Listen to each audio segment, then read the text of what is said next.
Bonjour tout le monde, Fred Bergeron d'Inaxis, j'espère que ça va bien aujourd'hui. Dans ce tutoriel, j'aimerais vous montrer rapidement comment on est en mesure, avec certains niveaux d'accès seulement, d'activer des sorties programmables différentes que celles qui s'activent par défaut là, quand on déverrouille une porte. OK? Ça peut avoir un paquet d'utilités, ça peut être pour allumer des lumières, activer la climatisation, chauffage, ou plus précisément, dans la majorité des cas où on utilise ça, c'est pour ouvrir une porte avec un moteur pour aider, par exemple, à des gens qui seraient à mobilité réduite, par exemple, ou simplement une porte pour la livraison de colis, où on veut que la porte soit ouverte automatiquement parce que la personne n'a pas les mains libres pour l'ouvrir. OK? Donc, essentiellement, ça va être assez simple à programmer. On a besoin d'aller créer un niveau d'accès, d'assigner des sorties, une ou plusieurs sorties programmables au niveau d'accès. Et puis, on doit aussi configurer le module ou le port de lecteur. Dans le cas présent, sur mon training kit, je l'ai configuré pour être la porte numéro 2 en ce moment. Donc, c'est le lecteur ici, c'est ma deuxième porte de mon contrôleur.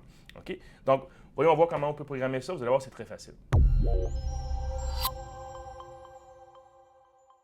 Parfait. Donc, au niveau de la page principale, la première chose que je fais quand je fais des trucs comme ça, en fait, c'est s'assurer qu'on a une sortie programmable de disponible dans le cas présent pour un opérateur de porte. OK? Donc, je vais aller dans la section de programmation, dans la section des sorties.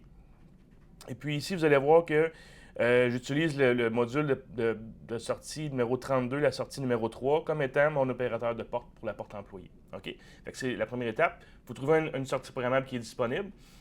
Dans certains cas, ça peut être des sorties programmables virtuelles. Dans ce cas-là, vous avez juste à créer un module de sortie programmable puis de le cocher comme étant virtuel pour pas qu'il rentre en conflit plus tard avec un module physique sur le bus de communication.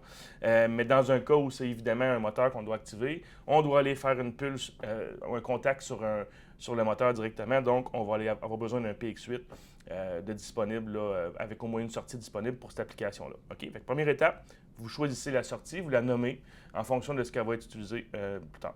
Ensuite de ça, on va dans la section utilisateur, dans la section niveau d'accès. Ici, ce qu'on a fait, on a décidé d'activer la sortie programmable pour 3 secondes. OK? Dans le cas présent, ça peut être juste 1 seconde ou quelque chose de très court.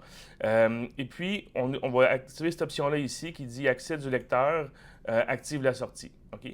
Ensuite de ça, on va aller ici dans la section sortie. On a la sortie pour l'opérateur des portes des employés qui est déjà assignée ici. OK? Si c'est un groupe de sorties que vous voulez appliquer, vous pouvez aussi en entrer ici. Fait que dans le fond, toutes les sorties programmables de ce groupe-là vont s'activer lors de la lecture de carte pour 3 secondes. OK? Dans le cas présent, je vais juste activer une sortie. Dernière étape avant de pouvoir tester la fonction, on va aller dans la section des modules d'expansion ici.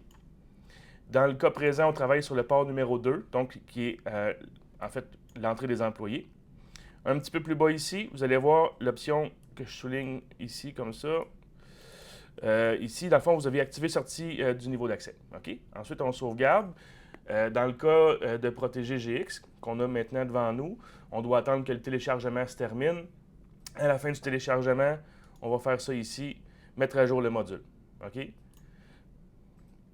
Ça, on peut attendre là, que le message apparaisse ou on peut simplement fermer la page aussi si on veut. La commande est déjà envoyée.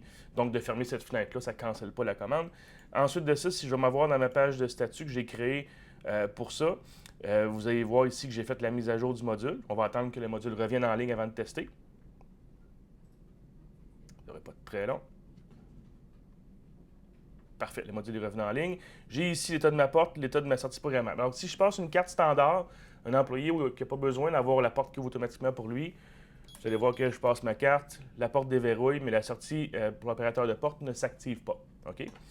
Ensuite, maintenant la porte est reverrouillée. Je passe ma carte comme ça. Vous allez voir ici que l'opérateur de porte s'active pour 3 secondes. C'est assez rapide, il va se désactiver bientôt. Et puis, la porte aussi va se reverrouiller. OK? Donc, vous voyez, c'est très facile. C'est une façon de faire pour être en mesure justement d'avoir une sortie particulière qui s'active seulement pour certains employés ou certains niveaux d'accès. Dans ce cas-là, on appelle ça l'activation d'une sortie programmable sur niveau d'accès. OK? Donc, j'espère que vous avez aimé la vidéo. N'oubliez pas d'aimer et de suivre notre canal de vidéos pour pouvoir être au courant des nouveaux vidéos qu'on met en ligne à chaque semaine. Et puis, si vous avez besoin d'aide sur les produits ICT, Protégé GX ou autres, allez sur le site d'Inaxis.com pour rejoindre l'équipe de support technique, l'équipe de vente à partir de là. OK? Donc, merci d'avoir écouté. Frédéric Bergeron d'Inaxis. À bientôt.